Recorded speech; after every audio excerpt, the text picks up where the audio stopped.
The scores for 21.2 are in. Youth is being served on the women's side, but the champ is lurking. For the men, a pair of Games vets is trying to overtake a newcomer from Greece for the top spot on the leaderboard. And a sibling rivalry will be on display for 21.3. We break down the Battle of the Panchiks.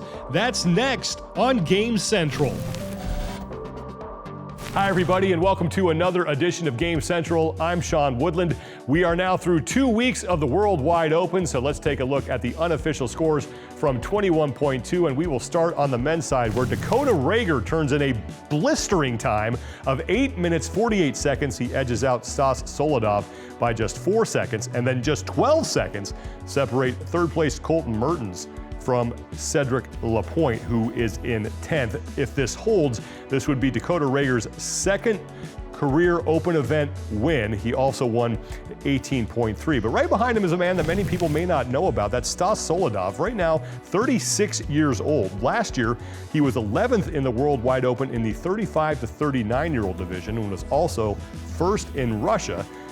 If things continue to go well for him, he may have two options to compete at the CrossFit Games, as an individual and as a master. The overall standings now after 2 weeks, again, these are unofficial. It's Greece's Alex Kotoulas who sits atop the overall leaderboard, followed by a pair of men who competed at the CrossFit Games in person last year, Jeffrey Adler and Noah Olson. Zach Thomas and Mitchell Stevenson rounding out the top five. Bjorgvin Carl Gudmundsson sits in 6th, and it is Brent Fakowski who continues to impress in the World Wide Open. He is in 10th place. Alex Kotoulas was the second fittest man in Greece for 4 straight years, 2016, 2017, 2018, and again in 2019.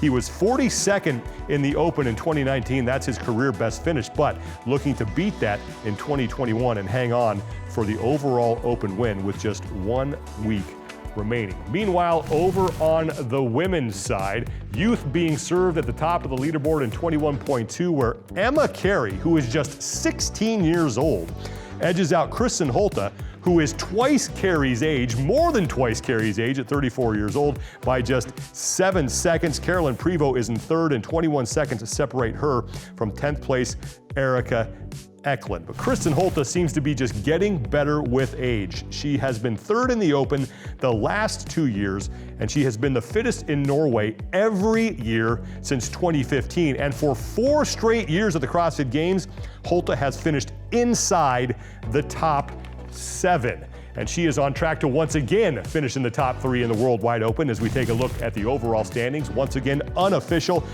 2 teenagers sit atop the overall leaderboard. Mallory O'Brien and Emma Cary separated by just 4 points, but look who's lurking in 3rd, the 4-time defending CrossFit Games champion, Tia Toomey, with 8 points. Kristin Holte is in 4th. There are 3 athletes from Norway inside the top 10. Andreas Solberg and Matilda Garns are the other 2. But when you look at the top of the overall leaderboard, 2 teenagers. Emma Cary, again, 16 years old. She won the 14 to 15-year-old division at the Games in 2019, and she was 2nd in the 16 to 17-year-old division in the Open in 2020. Mallory O'Brien is 17. She's competed at the Games twice, both in the 14 to 15-year-old divisions. She finished 4th in 2018 and 5th in 2019, and it looks like both of these young women may be on track to qualify as an age group athlete and possibly as an individual. But 21.3 will be the final test, and that gets announced this Thursday, and it will feature a sibling rivalry. All 3 Panchik brothers will be throwing down as Dave Castro announces the final challenge. Scott Panchik taking on his 2 younger brothers, Saxon and Spencer. Scott, the elder brother, at 33 years old, and Saxon and Spencer both at 24. Scott has the most Games appearances of any of the Panchik brothers with 8. Saxon is 2nd with 3rd, and Spencer still looking for his 1st. Saxon, the only guy to compete as an individual at the Games last year, as Scott was competing on the Mayhem team.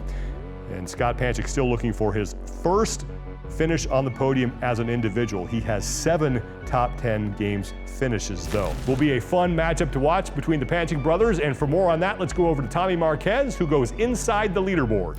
Thanks, Sean. The final week of the Open is actually going to feature an Open first with the three Panchik brothers going head to head to head. Let's take a quick look first at how they stack up from the big picture across their careers overall. All three of them have been a part of the Open for the larger part of the last decade, but Scott clearly has the edge with the best worldwide finish overall, more finishes inside the top 50, and the only athlete amongst the three to finish inside the top 10 overall in the Open, having done so 4 times across his career. Taking it a step further and seeing how they pair head-to-head on individual workouts are concerned, I want to give you a quick note here though. All of these stats are since 2018, which was the first year that the younger brothers were actually able to beat older brother Scott in an Open workout. The edge in top 10 workouts worldwide goes to Spencer, but the overwhelming majority of head-to-head wins goes to big brother Scott. Taking a look at the movements that they would want to see, big brother Scott is phenomenal when it comes to the heavy Ollie variants, particularly when they're the power movements, power clean, power snatch, the heavier the better.